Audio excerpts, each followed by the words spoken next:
بسم اللہ الرحمن الرحیم۔ دوستو، آج ہم ظہر کی نماز پڑھنے کا طریقہ سیکھیں گے۔ اس کے اندر کتنی رکعت ہوتی ہیں، کتنی سنت، کتنی نفل، کتنے فرض اور کیسے کیسے پڑھی جاتی ہے۔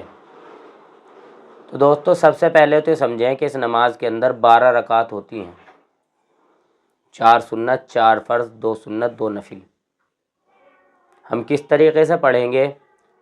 تو سب سے پہلے ہم 4 سنت پڑھیں گے جو کہ مؤکدہ ہے، یعنی جب ہم نیت کریں گے تو 4 سنت کی نیت کریں گے جو کہ مؤکدہ ہے۔ اور یہ بات بھی سمجھ لیں کہ نیت دل کے ارادے کا نام ہے، زبان سے الفاظ کہنا ضروری نہیں ہے۔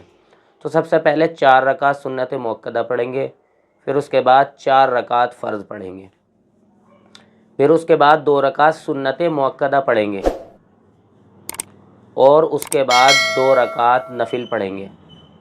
یہ جو مؤکدہ 4 سنت پہلے کی ہے اور 2 سنت بعد کی ہے۔ مؤکدہ کا مطلب یہ ہے جو آدمی نہ پڑھے گا اس کا ثواب ملے گا، اور جو نہیں پڑھے گا وہ آدمی گناہگار ہوگا۔ نفل کا مسئلہ یہ ہے آپ پڑھیں گے ثواب ملے گا، اور اگر آپ نہیں پڑھیں گے تو آپ کو گناہ نہیں ملے گا۔ لیکن یہ بات سمجھ لیں کہ نفل مکملات نماز ہوتی ہے۔ آپ کے فرضوں کے اندر جو کمی ہو جاتی ہے، فرضوں کے ثواب کے اندر جو کمی ہو جاتی ہے، وہ نفل نماز کے ذریعے سے پوری کر دی جاتی ہے، اس لیے ان کا چھوڑنا بھی بہتر نہیں ہے۔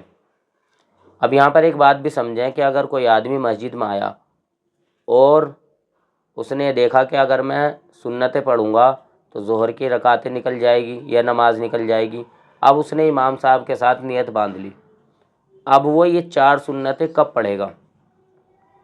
تو دوستو، اب یہ آدمی فرض نماز کو پوری کرنے کے بعد اس کے بعد اپنی 2 رکعت سنت مؤکدہ پڑھے گا، پھر اس کے بعد 4 رکعت سنت مؤکدہ پڑھے گا، پھر 2 نفل پڑھے گا، ایسے ہی اپنی نماز پوری کرے گا۔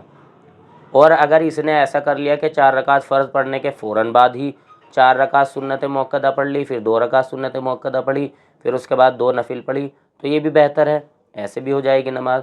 لیکن بہتر وہی ہے کہ 4 رکعت فرض پڑھے، پھر اس کے بعد 2 رکعت سنت مؤکدہ پڑھے، پھر 4 رکعت سنتیں جو پہلے کی رہ گئی ہیں سنت مؤکدہ پڑھے، پھر 2 نفل پڑھے۔ یہاں پر یہ بات بھی سمجھیں کہ عصر کا وقت شروع ہونے سے پہلے جب تک ظہر کا وقت رہے گا تب تک یہ اپنی 12 رکعتیں پڑھے گا۔ اگر کوئی آدمی 10 رکعت پڑھ لے تو یہ بھی جائز ہے، پڑھ سکتا ہے، 12 رکعت پڑھنا بہتر ہے۔ اور اگر ظہر کا وقت ختم ہو گیا، عصر کا وقت شروع ہو گیا، اب یہ اس کی ظہر کی نماز اس کے ذمہ قضا ہو گئی۔ اب یہ عصر کا وقت شروع ہوتے ہی اگر اپنی ظہر کی نماز کو پڑھے گا تو اسے صرف 4 رکعت فرض پڑھنے پڑیں گے، کیونکہ سنتوں کی قضا نہیں پڑھی جاتی۔ ایسے ہی کوئی عورت ہے، اس نے اپنی ظہر کی نماز اس کی نکل گئی، اب عصر کا وقت شروع ہو گیا، اب وہ یہ چاہتی ہے کہ میں ظہر کی نماز پڑھوں، تو اسے صرف 4 رکعت فرض پڑھنے پڑیں گے۔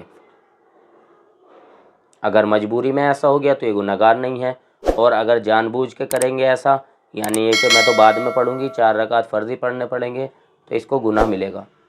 اللہ تعالیٰ صحیح سمجھ کی توفیق نصیب فرمائے۔ وآخر دعوانا ان الحمد للہ رب العالمین۔